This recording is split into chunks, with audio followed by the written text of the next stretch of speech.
मैं कभी कभी सोचती हूँ, मैं हूँ क्या? मैं क्या हूँ? मैं हूँ क्या? मैं क्या हूँ? मैं अपने पति के नजरों में क्या हूँ?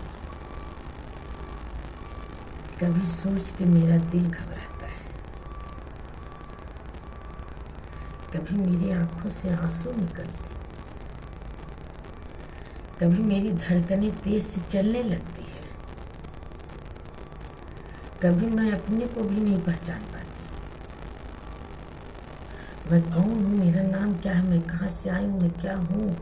मैं जी रही तो किसके लिए? जीना चाहती हूँ तो किसके लिए? ये मेरी समझ में नहीं आता। ये सब बातें मैं अपने दिल की किससे बताऊं?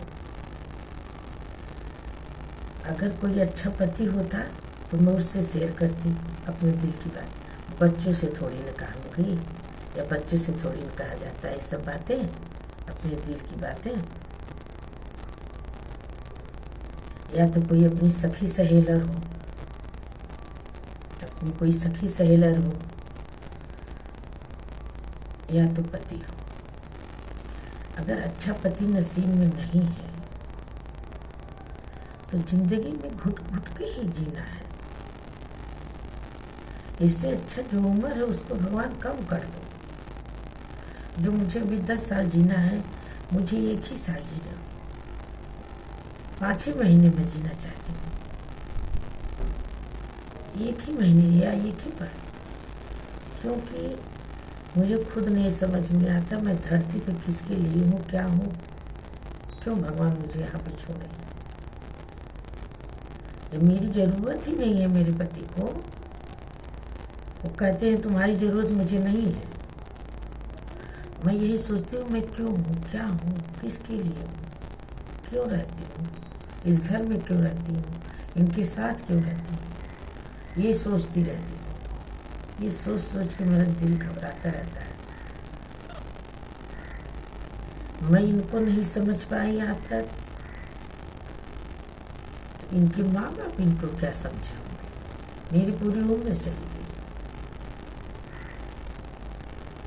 ऊपर वाला भी बना के उनको अफसोस ही कर रहा होगा कि ऐसे इंसान को मैं धरती पे भेजा हूँ, कई लोग की जिंदगी खराब कर दी। मैं हूँ जो ऐसे पति के साथ हूँ, दूसरा कोई नहीं रहता। मैं ये बात लिख के कह सकती हूँ, एक मैं हूँ जो अपने पति को झेलती हूँ, और किसी का पति ऐसा होगा वो औरत नहीं झेलेगी। 100% रिश्ता तोड़ के छोड़ देती हूँ। अपनी जिंदगी खुद संवारेगी, अपने पैर पे खड़ी होगी, अच्छे से अपने बच्चों को देखेगी। मैं यार न अपने बच्चों को देख पाती हूँ, न मैं अपने शरीर के ख्याल कर पाती हूँ,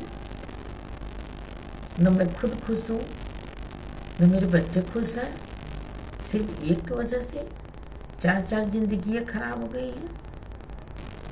वो समझने के नाम ही लेने, पूरी उम्र निकली जा रही है, अपने हिसाब से रहना चाहते हैं। अरे कौन आदमी ऐसा होगा जो सिर्फ अपने लिए जीता है यार? अपने लिए जीना कोई जीना है?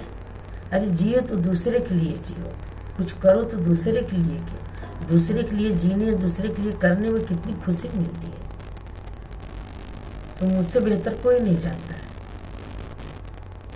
मैं अपने लिए नहीं जीती हूँ, मैं दूसरों के लिए जीती हूँ, औरों के लिए जीती हूँ, अपने बच्चों के लिए जीती हूँ। पति को सब कुछ करो, पति को सब कुछ करो, पर इतना छूट मत दो कि वो तुम्हें अपने पैर की जूती समझने लगे। जब तक सिर का ताज रहोगी तब तक तुम्हारी इज्जत है। जिस दिन पैर पे उन्होंने तुम्हें गिरा दिया तो समाज में तुम्हारी कोई इज्जत नहीं, उनकी जिंदगी में कोई इज्जत नहीं है, कोई पैर नहीं है तुम्हारी। ये मेरी बात सोचना, हमेशा ध्यान में रखना। उतना ही झुको जो तुम्हें खुशी दे, जिससे तुम प्रसन्नता पाओ, जिससे तुम खुश रहो। अगर अच्छा पति होता है तो संसार में किसी और चीज की जरूरत ही नहीं पड़ती, क्योंकि पति ही सब कुछ होता है। यही तो मैं भी सोच रही थी। मेरा पति बहुत अच्छा है, मुझे बहुत प्यार करता है, मुझे बहुत मानता है, मेरी हर बात का मान रखते हैं, सम्मान देते हैं, इज्जत देते हैं, विश्वास करते हैं, एक दूसरे भरोसा करते हैं। ये ऐसा कुछ नहीं है यार। मैं समझी, पूरी उम्र निकलने के बाद समझी। एक मैं मूर्ख हूँ जो इतना वर्ष उनके साथ रहते उनको समझ नहीं पाई। कभी कभी ये सोचती कि मैं क्यों हूँ, किसके लिए हूँ, क्या मैं क्या हूँ। चलो, जैसे जिंदगी कटती है कटने में, एक दिन तो ऊपर जाने का समय आएगा ही। ना जल्दी देर ही सही आएगा, तो बस ऊपर वाले पे विश्वास करके अपना हर काम करती हूँ। उन्हीं पे भरोसा है, मेरी नैया वही पार करते हैं, मझधार से पार लगाते हैं, वही मुझे भी तारेंगे। मेरे तारनहार तो ऊपर बैठे हैं, उनकी कृपा होगी तो मैं हर संकट से मुक्त हो जाऊँ, उनकी शरण में चली जाऊँगी। प्रभु श्री राम की जय, बोलो भोलेनाथ की जय, परम पिता परमेश्वर की जय। राधे राधे, हे कृष्णा, जय राधे कृष्णा, जय।